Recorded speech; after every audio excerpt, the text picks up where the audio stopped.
কবিতার মধ্যে আবার ৪-৫টি কবিতা আছে এবং দ্রোহের সংলাপের প্রথম নাটকটি আমার। আগামী ১২ই অক্টোবর হাওড়ার নাট্যোৎসবে আমার নাটকটি অভিনীত হবে। দ্রোহের সংলাপের নাটক বিসর্জন নয় নাটকটার নাম। আপনারা এদিকে কোথাও ঘুরে দেখবেন। দ্রোহের কবিতা থেকে তোমাকে চলে যেতে দেব না, ছোট্ট কবিতা কয়েক লাইনের শুনুন।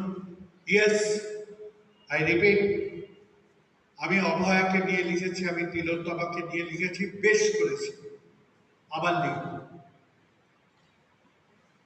নানা প্রান্তের অনেক মানুষ হাসপাতালের আউটডোরের লাইনে তোমার জন্য অপেক্ষা করছে। ডাক্তার, একজন ডাক্তারের ভীষণ প্রয়োজন।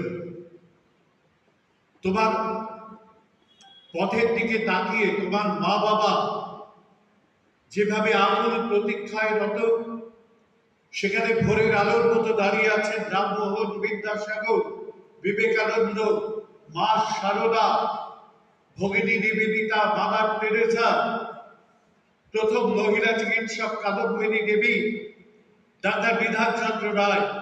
ডাক্তার, একজন ডাক্তারের ভীষণ প্রয়োজন। তুমি এলে ঝরে পড়া কদমের রেণু আর প্রথম শিউলি নিঃশেষে মুছে দেবে বিভৎস রক্তের দাগ আর অত্যাচারের চিহ্ন। চিরদিনের সুচিত্রা মিত্র দুহাত বাড়িয়ে গেয়ে উঠবেন, ক্ষত যত, ক্ষতি যত, মিছে হতে মিছে, নিমেষের কুশাঙ্কুর পড়ে রবে নিচে। বাইরের অনেক মানুষ ভালোবাসা